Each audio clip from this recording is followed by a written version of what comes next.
यदि यज्ञ करता स्वाहा का उच्चारण नहीं करता तो आहुति देवताओं के मुख में जाती ही नहीं है। और मैंने तो बहुत बार देखा, हवन में बैठे होते हैं बिल्कुल गूंगे बहरों की तरह, बस हाथ में लेकर के छोड़ रहे हैं, मुंह से कोई स्वाहा नहीं।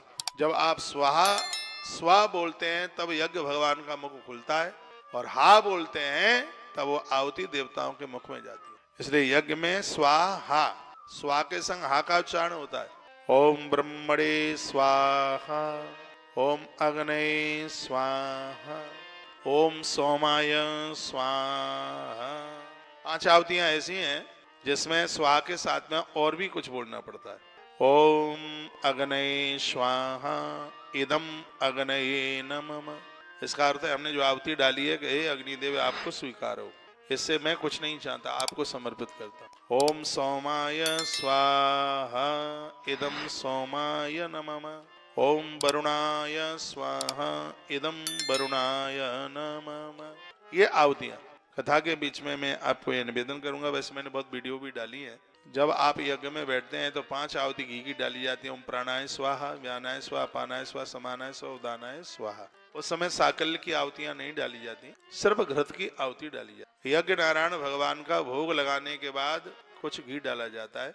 जैसे हम और आप जल पीते हैं, यज्ञ नारायण भगवान भोग के बाद में घी ही पीते हैं। ध्यान रहे इस बात पे। जैसे हम और आप तो कुछ खाने पीने के बाद पानी पीते हैं, लेकिन जो अग्नि देवता हैं वो खाने के बाद में पानी नहीं, वो घी पीते हैं। इसलिए भोग लगाने के बाद भी घी छोड़ा जाता है थोड़ा, ऐसा हम लोग करते रहते हैं। तो यज्ञ तो एक बहुत बड़ा विधा है, बहुत बड़ी विधा है।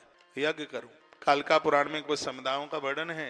कहा गया है कि समी की लकड़ी पर आप यज्ञ करते हैं तो इससे आपके घर को कोई बांध नहीं सकता। इसमें भी वर्णन है लकड़ियों का, सिंह पुराण में भी, इसमें भी है, देवी भागवत में भी ये वर्णन करूंगा। आप आम की लकड़ी पर हवन यज्ञ करते हैं तो ये घोर गरीबी का नाश कर। आप पीपल की लकड़ियों पर हवन करते हैं, ये घर में रोगों को नहीं रहने। देवदारू की लकड़ी पर हवन करने से मंदिर प्राण प्रतिष्ठा कराने का फल प्राप्त हो। देवदारू की लकड़ी को इतना अद्भुत माना गया है। बहुत प्रचुर मात्रा में धन प्राप्ति के लिए चंदन की लकड़ी पर, बच्चों की आयु बढ़ाने के लिए भी चंदन की लकड़ी पर ही हवन किया जाता है, यज्ञ का। अभी हमने पता नहीं कौन सी तिथि में चंदन की लकड़ियों से यज्ञ किया था, हवन किया, माँ की पूर्णिमा थी शायद।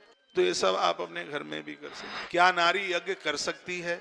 एक प्रश्न उठता है, क्या माताएं, क्या स्त्री यज्ञ कर सकती? कोई बहुत बड़ा अनुष्ठानिक आप यज्ञ करने के लिए जा रहे हैं तो उसमें पति का होना जरूरी, पति के साथ में पत्नी का होना जरूरी। पति एक ही कंडीशन में अकेला हवन कर सकता है, वह भी वर्णन है, या तो वो अविवाहित है तो अकेला यज्ञ करने का उसको अधिकार है, या उसकी पत्नी बीमार है, बैठने में असमर्थ है, अकेला हवन कर सकता है। ऋतुकाल भी उसी कंडीशन में आ जाता है। फिर और भी कहा गया, या उसकी पत्नी मृत्यु को प्राप्त हो गई है तो भी पुरुष अकेला हवन कर सकता है।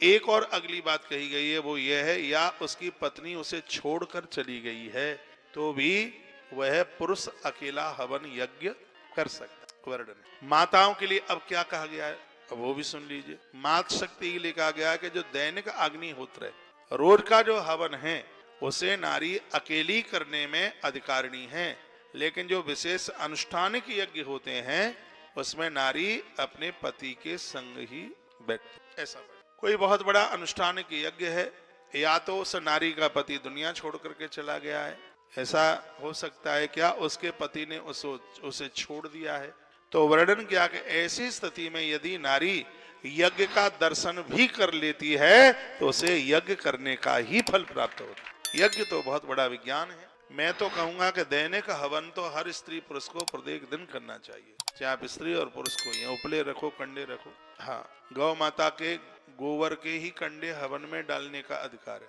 और किसी का नहीं। भैंस है और कुछ है, वो तो ये समझ लो हम तो उसको मल मानते हैं, लेकिन जो गौ माता का जो गोमय है, गोबर है, अमृत तुल्य है। ये इससे तो जमीन को लेप दें तो धरती का दोष समाप्त हो जाता है। इसका तो बहुत प्रचार होना चाहिए। गैया मैया तभी तो बचे। आपके आसपास गौ माता है, गैया जहाँ रहती है वहां से गोबर लेके आओ, उसके उपले बनाओ।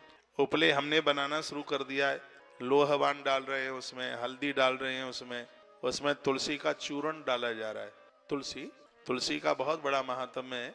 तुलसी के ऊपर रसोई बनाई जाए भगवान का, फिर उसका भोग लगाया जाए तो 1000 वर्ष के पुण्य एक साथ ही प्रकट हो जाते हैं। यही बात पढ़कर हम गौ माता के गोबर में तुलसी, एक बहुत बड़े रूप में तुलसी का बुरादा, उधर कोसी के पास में बहुत बड़ा काम है, तुलसी की मालाएं मिलती हैं, असली तुलसी। वहां का जो भी चूर्ण और बुरादा सब इकट्ठा हो रहा है, गौशाला ने उसको खरीदना शुरू कर दिया। कोई अच्छी सी चीज, बढ़िया सी चीज, मुझे नहीं लगता कि शायद ऐसा उपला कोई बना रहा हो। हल्दियां जो हल्दी आपके घर के नकारात्मक स्थिति को दूर कर देगी, तो उसमें हल्दी का पाउडर डाला जा रहा है, लोहवान डाला जा रहा है उसमें, और इसमें ये तुलसी का चूर्ण डाला जा रहा है, तुलसी का बुरादा डाला जा रहा है, और उससे कंडे बन करके, उपले बन करके तैयार हो रहे हैं। तस्वीर मेरे मोबाइल में आ गई है। नवरात्रा के पहले दिन से ये कार्य आरंभ किया, नवरात्रा का पहला दिन से ये शुरू किया है। ये कोई व्यापार नहीं है, कोई वाणिज्य नहीं है, ये गौ भक्तों के लिए एक प्रसाद रूप में तैयार किया जा रहा है। गैया मैया तभी तो बचेगी, गैया मैया होगी तो गोबर, घी, गौमूत्र सब इकट्ठा होगा। इसका बड़ा प्रभाव है, घर से सब नकारात्मक कलह, लड़ाई झगड़े सब समाप्त हो जाए। दुनिया की तो मैं कह नहीं सकता, जितने भी महानुभाव हमारी व्यासपीठ से जुड़े हैं, और आप कहते हैं हम कौशिक महाराज को बहुत मानते हैं, तो मानते हो हमें, तो हम रोज यजन करते हैं, यज्ञ करते हैं। बिना यज्ञ के तो कोई जीवन ही नहीं है, इसलिए बड़ी मस्ती के साथ जीवन। आप भी अपने घर में 5-7 आहुतियां डालना आरंभ, एक छोटे से कुंड में, कंडे के 2 भाग 4 भाग करके, अब इतना बड़ा गोल कंडा है, उसको इकट्ठा भी उसमें रख सकते हैं, थोड़ा कपूर रख करके, और उसमें माचिस की तीली आप लगाइए। ऐसा भी आप कर सकते हैं, तुलसी के डंठल से, आप बेल के डंठल से जलाए आप, तो उसकी और ज्यादा अपने आप में महिमा है। और कुछ आहुतियां डालिए, गुरु मंत्र से आहुतियां डालिए, प्राणाय स्वा, व्यानाय स्वा, समानाय स्वा, उदानाय स्वा, ये आहुतियां पहले जरूर डालिएगा आप। उसके लिए भी हम एक वीडियो और डाल के आपको पहुंचा देंगे, क्योंकि पुरानी वाली वीडियो आप भूल गए होंगे, तो हाँ, भूल भी तो जल्दी जाते हो। तो अपने अपने घर में अग्निहोत्र आरंभ करें।